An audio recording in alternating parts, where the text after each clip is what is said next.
दोस्तों, मैं जानबूझकर अपने नौकर के पास छोटे-छोटे कपड़े पहनकर जाती थी। मुझे यह अपना दिखाकर बहुत अच्छा लगता था। जब मैं उसके पास जाती थी तो उसका ध्यान मेरी ओर होता था। मैं जानती थी कि वह मेरी तरफ देखेगा और थोड़ा अजीब महसूस करेगा। लेकिन हर बार मुझे यही महसूस होता कि वह मुझे पूरी तरह से नजरअंदाज कर रहा है। जब भी मैं उसके पास जाती थी तो मेरी नजरें उसे देखने का इंतजार करती थीं। मेरा दिल भी धड़कता था, लेकिन वह हमेशा अपनी आंखें नीची रखता था। मैं एक दिन उसके सामने बिना दुपट्टे के ही चली गई। मेरा नौकर मेरा देख के फिर नीचे देखने लगा। मैंने कई बार उसे इशारों से अपनी ओर खींचने की कोशिश की और अपने शरीर को और भी ज्यादा उभारने की कोशिश की ताकि वह मुझे देखे। लेकिन अजीब बात यह थी कि मेरा नौकर बिल्कुल भी आकर्षित नहीं हो रहा था। उसकी आंखों में वह जोश, वो बेचैनी व ध्यान जो मुझे चाहिए था, वह पहले नहीं था। लेकिन आज रात को मेरा नौकर मेरी बेचैनी को शांत किया और नौकर का तो पूरा ही जाने लगा। नमस्ते दोस्तों, आप सभी का स्वागत है मेरे चैनल पर। दोस्तों, ये बात उस समय की है जब मेरे पति एक नेटवर्किंग बिजनेसमैन थे और मुझे घर पर अक्सर अकेले रहना पड़ता था। हमारे घर में एक नौकर रामू जो बहुत मेहनती और ईमानदार था। वह मेरे घर के सारे काम करता है, लेकिन मुझे कभी कभी लगता था कि उसके भीतर एक अजीब सी खामोशी थी, जैसे वह मुझसे कुछ छिपा रहा हो या फिर मुझे अपनी ओर खींचने की कोशिश कर रहा हो। दोस्तों, मेरे पति के बाहर जाने के बाद मुझे घर में अकेलापन महसूस होता था। रामू घर में काम करता था और मुझे हमेशा इस बात का ख्याल आता था कि शायद वह मुझे देखता होगा, लेकिन वह अपनी आंखें हमेशा नीचे रखता था। मैंने महसूस किया कि वह मुझसे कुछ ज्यादा आकर्षित हो रहा है, लेकिन वह कभी खुल के अपनी भावनाओं को व्यक्त नहीं करता था। यह मुझे एक तरह का रोमांटिक एहसास दिलाता था और मैं जानबूझकर ऐसे कपड़े पहनती जो उसे आकर्षित करे। मैं अक्सर उसके पास जाती जानबूझकर छोटे कपड़े पहनकर कि ताकि वह मुझे देखे और महसूस करे, पर हर बार वह मुझे देखे बिना अपना काम करता रहता था। लेकिन मुझे ऐसा लगता था कि मेरे आने से उसका दिल की धड़कन तेज हो जाती थी, जैसे वह मुझसे कुछ कहना चाहता हो। मुझे यह सब बहुत रोमांचक लगता था क्योंकि मुझे महसूस होता था कि वह मेरी ओर आकर्षित हो रहा है और यह रोमांटिक तड़प मुझे बहुत अच्छा महसूस कराती थी। दोस्तों, रामू का मेरे पास आना अब एक अजीब सा एहसास बन चुका था। जब भी वह पास आता था तो उसकी मौजूदगी से एक गर्मी फैल जाती थी, जैसे मेरी त्वचा उस स्पर्श के लिए बेताब हो। कभी उसकी आंखें मुझसे मिली तो कभी दिल में एक हलचल सी महसूस होती थी और मैं चाहती थी कि वह और करीब आए और मुझे महसूस करे। एक दिन जब वह बर्तन धोने आया तो मैं जानबूझकर पास जाकर खड़ी हो गई। उसकी कड़ी मेहनत और मेरे पास होने से वह थोड़ा सा फिसला, लेकिन फिर भी उसने खुद को संयमित रखा। उसका चेहरा थोड़ा लाल था, जैसे कुछ कहने का मन कर रहा हो, लेकिन वह चुप रहा। दोस्तों, उस दिन मैं हल्के से मुस्कुराई और धीरे से उसकी तरफ बढ़ी। मेरी सांसों की गर्मी उसके पास पहुंच रही थी और उसका ध्यान मेरी ओर खींचा जा रहा था। मेरे होठों के पास उसकी सांसों की तेजी थी, जैसे वह किसी हद तक मुझसे नजदीकी महसूस कर रहा हो, लेकिन फिर भी वह चुप रहा। मैं जानती थी कि रामू को कुछ महसूस हो रहा था, लेकिन वह हमेशा खुद को रोक कर रखता था। फिर एक दिन जब वह सामान रखने के लिए कमरे में आया तो मैंने अपनी पोजीशन बदली और उसे थोड़ी और करीब से महसूस किया। उसकी आंखें अब मुझसे बिल्कुल भी नहीं हट रही थीं। मैं जानबूझकर पास गई, अपने शरीर को और भी करीब लाकर उसे महसूस करने दिया। मेरे शरीर की गर्मी ने उसे और भी मदहोश किया, लेकिन वह एक कदम भी पीछे नहीं हटा। मुझे लगता था कि यह रिश्ते की जटिलता थी जिसमें रोमांच था, जहाँ दोनों एक दूसरे को महसूस कर रहे थे, लेकिन किसी न किसी कारण से दोनों एक दूसरे से दूर हो रहे थे। उसके स्पर्श की चाहत मेरे दिल में और भी गहरी हो जाती थी और मैं चाहती थी कि वह इस गर्मी को महसूस करे। वह यह समझे कि मैं उसे और करीब चाहती थी, लेकिन उसके चुप रहने से मुझे यह एहसास हो रहा था कि शायद वह अपनी भावनाओं को दबा रहा था, जैसे वह मेरे अंदर की इस चाहत को छिपाना चाहता हो। दोस्तों, मैं एक दिन घर का काम करते करते बहुत थक गई थी और मेरे शरीर में बहुत दर्द हो रहा था और मैं काफी बेचैन थी इस दर्द से। तब मैं अपने नौकर रामू को बुलाई। रामू मेरे पास आते ही बोला, मालकिन, लगता है आज आपकी तबीयत थोड़ी ठीक नहीं है। मैंने कहा, हाँ रामू, आज मेरे शरीर में बहुत दर्द है। तुम थोड़ी तेल गर्म करके लाओ और मेरा मसाज कर दो। थोड़ी देर में रामू ने तेल गर्म करके लाया और मेरा मैसेज करना शुरू कर दिया। मेरा नौकर उस समय लुंगी पहनकर मसाज कर रहा था। दोस्तों, जैसे जैसे रामू मेरी पीठ और पेट की मसाज करता गया, मुझे महसूस होने लगा कि यह केवल शारीरिक आराम नहीं था, बल्कि उसके छूने का तरीका भी कुछ और था। उसकी अंगुलियां धीरे धीरे मेरी त्वचा को सहला रही थीं, जैसे वह हर दर्द को खुद में समेट लेना चाहता हो। उसकी हल्की सी स्पर्श ने मेरी पूरी त्वचा को झक छोड़ दिया और दिल में एक अजीब सा एहसास हुआ। मैं चाहती थी कि वह और मेरे पास आए और उसकी गर्मी और नजदीकी मुझे और गहरे सुकून में डुबो दे। रामू की धीमी धीमी मसाज ने मेरे शरीर को आराम दिया, लेकिन साथ ही उस आराम में कुछ और था। उसकी आंखों में अब कुछ अलग सा था, जैसे वह मुझे महसूस कर रहा हो, जैसे हर स्पर्श में कुछ भावनाएं छिपी हो। मैं जानती थी कि वह इस पल को भी जितना छिपाने की कोशिश करेगा, उतना ही वह खुद को मुझसे और करीब महसूस करेगा। जब उसकी अंगुलियां मेरी कमर के नीचे तक पहुंची तो मैं एक हल्का सा आह सुनते हुए खुद को और ढीला छोड़ने लगी। उसकी नजदीकी और ध्यान से किया गया मसाज मेरे शरीर से दर्द को तो दूर कर रहा था, लेकिन साथ ही दिल की धड़कन भी तेज हो रही थी। मैंने उसकी आंखों में देखा, वो मुझे देखे बिना भी जैसे कुछ और महसूस कर रहा हो, और मेरी धड़कन और तेज हो गई। दोस्तों, हमारे बीच एक अजीब सी खामोशी थी, लेकिन उस खामोशी में एक गहरी समझ थी, एक समझ जो शायद दोनों के दिलों में थी, लेकिन शब्दों से कह नहीं पा रहे थे। ये सिर्फ एक मसाज नहीं था, ये उस खामोशी में कुछ और था, एक चाहत, एक आकर्षण जो धीरे धीरे हमारे बीच पनप रहा था। फिर मसाज के बाद जब उसने मेरे दर्द को कम किया और मुझे एक अजीब सुकून दिया, तो मैंने महसूस किया कि हमारे बीच का रिश्ता अब कुछ और ही रूप ले चुका था। वह केवल एक नौकर नहीं था और मैं केवल उसकी मालकिन नहीं थी। हमारे बीच की खामोशी अब कुछ और समझ में आने लगी थी। उसकी मौजूदगी मुझे अब पहले से कहीं अधिक महसूस होती थी, और उसकी आंखों में वह गहरी हलचल मुझे यह बताती थी कि वह भी कुछ महसूस कर रहा था, लेकिन हम दोनों ही अपनी भावनाओं को शब्दों में व्यक्त करने से बच रहे थे। दोस्तों, हर दिन जब वह काम करता तो मुझे यह एहसास होता था कि अब हम दोनों एक दूसरे से जुड़ने की कोशिश कर रहे थे, लेकिन उस जुड़ाव को ना चाहते हुए भी कोई दीवार थी जिसे पार करना मुश्किल था। मुझे उसकी आंखों में वह अदृश्य आकर्षण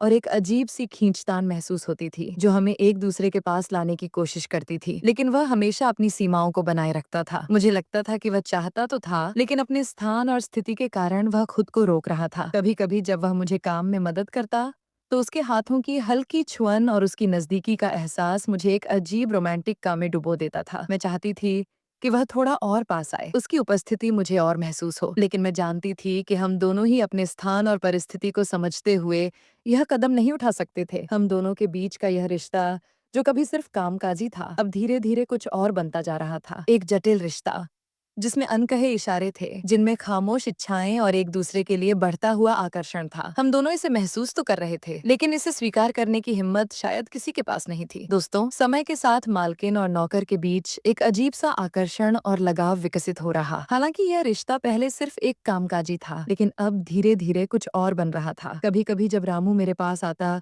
तो उसकी आंखों में कुछ ऐसा था जो मुझे अनकहा सा महसूस होता था। उसकी आंखों की नजरें मेरे चेहरे पर एक हल्की सी चहक देती थीं, जैसे वह मुझसे कुछ कहना चाहता हो, लेकिन शब्दों में उसे रोकने वाली कोई दीवार थी। एक दिन जब मैं घर में अकेली थी और रामू ने मेरे लिए चाय बनाई थी, तो हम दोनों ने कुछ देर तक चुपचाप बातें की, उस खामोशी में जैसे दोनों ही एक दूसरे के दिल की धड़कन सुन रहे थे। मेरी आंखें उसे देख रही थीं और उसके चेहरे पर एक हल्का सी मुस्कान थी जो मुझे अजीब सा सुकून देती थी। फिर अचानक वह मेरे पास आया, फिर धीरे धीरे उसकी नजदीकी बढ़ी और उसने हल्के से मेरी कलाई पकड़ ली। मैं कुछ समझ नहीं पाई, लेकिन उसकी आंखों में जो सवाल था, उसने मुझे एक ठंडी सांस लेने पर मजबूर कर दिया। मालकिन, क्या कभी आपको लगता है कि हमारे बीच कुछ बदल रहा है? उसने धीरे से कहा, और उसकी आवाज में कुछ ऐसा था जो मेरे दिल की धड़कन तेज हो गई। मैंने थोड़ी देर सोचा और फिर धीरे से कहा, हाँ, मुझे भी ऐसा ही महसूस होता है। वह चुपचाप मेरी ओर बढ़ा और मुझे लगा जैसे हवा में कुछ बदल रहा था। बिना कुछ कहे दोनों एक दूसरे के पास आ गए। उसका हाथ हल्के से मेरे चेहरे पर आया और मेरे दिल की धड़कन तेज हो गई। उसकी नजदीकी ने मुझे पूरी तरह से घेर लिया, जैसे दुनिया में सिर्फ हम दोनों थे। हम दोनों के बीच कोई शब्द नहीं था, लेकिन उस चुप्पे में जो भावनाएं थीं, वह हमारी नजदीकी को और बढ़ा रही थीं। उसकी उंगलियां धीरे धीरे मेरी गर्दन की ओर बढ़ीं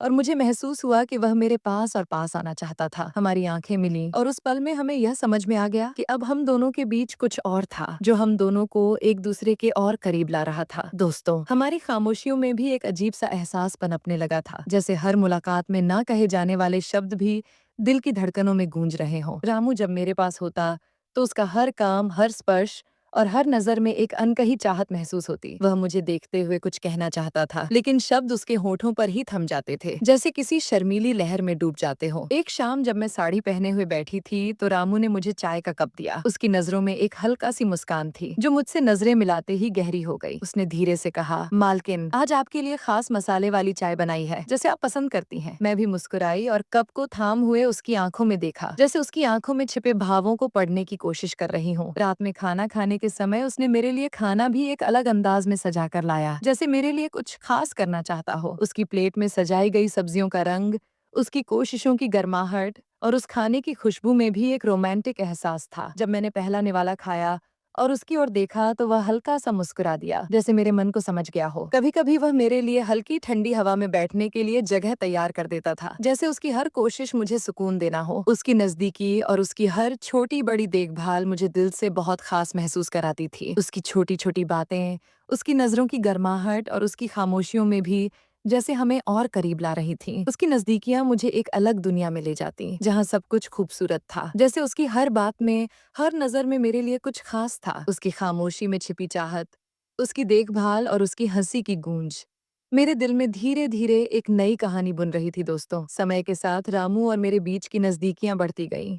उसकी छोटी छोटी देखभाल और उसके शब्दों के बिना कहे इशारे मेरे दिल के बहुत करीब आने लगे थे। यह सब इतना सहजता से हुआ कि कभी मुझे लगा ही नहीं कि मेरे पति इस पर ध्यान देंगे। लेकिन शायद रिश्तों की यह छुपी हुई गर्माहट दूसरों की नजरों से नहीं छिप सकती थी। एक दिन जब मेरे पति घर पर थे तो उन्होंने गौर किया कि रामू मेरे लिए खास चाय बनाता है। वह मेरे आसपास रहकर मेरी हर छोटी बड़ी जरूरत का ध्यान रखता है। मेरे पति की नजरों में कुछ बदल गया था। एक संदेह की हल्की सी झलक उनके चेहरे पर दिखने लगी थी। उन्होंने मुझसे कुछ नहीं कहा, लेकिन उनकी चुप्पी में वह सवाल छिपा था जो वे पूछ नहीं पा रहे थे। रात को जब हम साथ बैठकर खाना खा रहे थे तो उन्होंने मुझसे हल्के फुल्के अंदाज में पूछा, रामू तो अब घर का सदस्य ही लगने लगा है, हर वक्त तुम्हारे आसपास रहता है। उनकी बात में मैं हंसी तो थी, लेकिन उनके शब्दों में एक हल्की सी आहट थी जिसे मैं समझ सकती थी। मुझे लगा कि शायद अब उन्हें हमारे इस मासूम से रिश्ते पर शक होने लगा है। अब मुझे रामू के प्रति अपनी भावनाओं और अपने व्यवहार को लेकर थोड़ा सतर्क रहना पड़ रहा था। मैं चाहती थी कि वह मेरा खास ख्याल रखे, लेकिन मेरे पति के शक को मिटाने के लिए अब हमें थोड़ा संयम रखना जरूरी था। मेरे दिल में जो भावनाएं थीं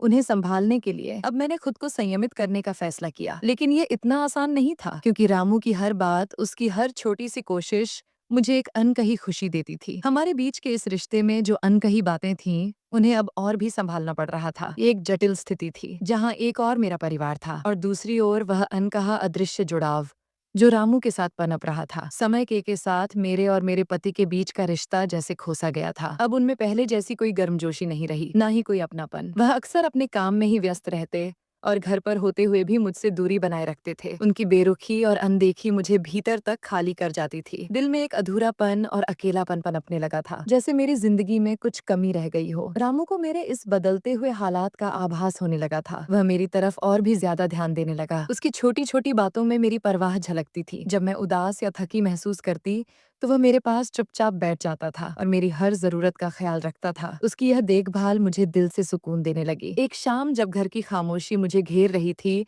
तो रामू ने मेरे लिए मेरी पसंद का खाना बनाया। उसकी कोशिशों में एक अलग सा अपनापन था जो मुझे खींचता था। जैसे ही वह मेरे पास बैठा, मुझे ऐसा महसूस हुआ कि वह मेरी हर अनकही बात समझता है। धीरे धीरे हमारी बातों में एक नया मोड़ आने लगा, जिसमें दोस्ती के साथ एक भावुक जुड़ाव भी था। वह मेरे हर दुख दर्द को सुनता, समझता और उसे दूर करने की कोशिश करता था। अब मैं रामू के साथ अपने समय को खास मानने लगी थी। उसकी मौजूदगी में मुझे वह सुकून मिलता था जो मैं हमेशा से चाहती थी। उसकी मुस्कुराहट, उसकी बातें, उसकी वाह मेरे दिल को छू जाती थी। उसने मेरी जिंदगी में वह खुशी वापस लाने की कोशिश की जो मैं अपने पति से नहीं पा सकी। यह रिश्ता अपने आप में खास था, एक ऐसा रिश्ता जो बिना किसी वादे या शब्दों के भी मेरी जरूरतों को पूरा करता था। उसकी कोशिशों में मुझे एक नई उमंग और सुकून मिलता था जो मेरे जीवन के खालीपन को भरने की ओर था। घर में पति की गैर मौजूदगी ने मेरे जीवन में एक अजीब सी खामोशी भर दी थी। उनकी दूरियों ने मुझे अंदर से बेहद अकेला और अधूरा महसूस कराया। इसी बीच रामू का साथ मेरे लिए एक सुकून जैसा बन गया था। उसकी मौजूदगी मेरे दिल को एक सुकून देती थी, जो किसी खास साथी की तरह मुझे हर दिन के खालीपन से बाहर निकालती थी। जब भी घर में अकेलापन घेरने लगता तो रामू मुझे अपने सहज व्यवहार से हिम्मत देता था। उसकी देखभाल और छोटा छोटा ख्याल मुझे अंदर से संतुष्टि देता था, जैसे वह मेरी हर जरूरत समझता हो। उसकी मौजूदगी में मुझे एक खास अपनापन महसूस होता था। हर बार जब वह पास आता तो उसकी गर्माहट और उसकी स्नेहपूर्ण बातों से मुझे दिल का सुकून मिलता था। रामू का सहारा मेरी हर सुबह और शाम को खास बना देता था। उसकी मदद से मैं अपनी अनकही जरूरतें और भावनाएं पूरी कर पा रही थी। वह बिना किसी शब्दों के ही मेरी खुशी को समझने और उसमें हिस्सेदार बनने लगा था। धीरे धीरे हम दोनों का यह रिश्ता एक अनकही परवाह और स्नेह की डोर में बनता जा रहा था, जो मेरी जिंदगी में एक नई रोशनी की तरह था। दोस्तों, रामू का साथ अब मेरे दिल के लिए एक नई उमंग बन चुका था और उसकी देखभाल और अपनापन मुझे हर रोज खास महसूस कराता था। उसकी उपस्थिति ने मुझे उस सुकून से भर दिया जो मैं अपने जीवन में लंबे समय से तलाश रही थी। दोस्तों, समय के साथ मुझे एहसास हुआ कि मैंने अपनी जिंदगी में जिस खालीपन को भरने की कोशिश की, वह रास्ता शायद गलत था। मैं रामू के साथ एक अपनापन ढूंढ रही थी जो शायद मैंने अपने अकेलेपन से भागने के लिए चुना था। अब धीरे धीरे मेरे मन में इस बात का बोझ बढ़ने लगा कि मेरी भावनाएं और जरूरतें मुझे गलत दिशा में ले जा रही हैं। यह एहसास अंदर से मुझे टोकने लगा कि मैंने उन सीमाओं को पार किया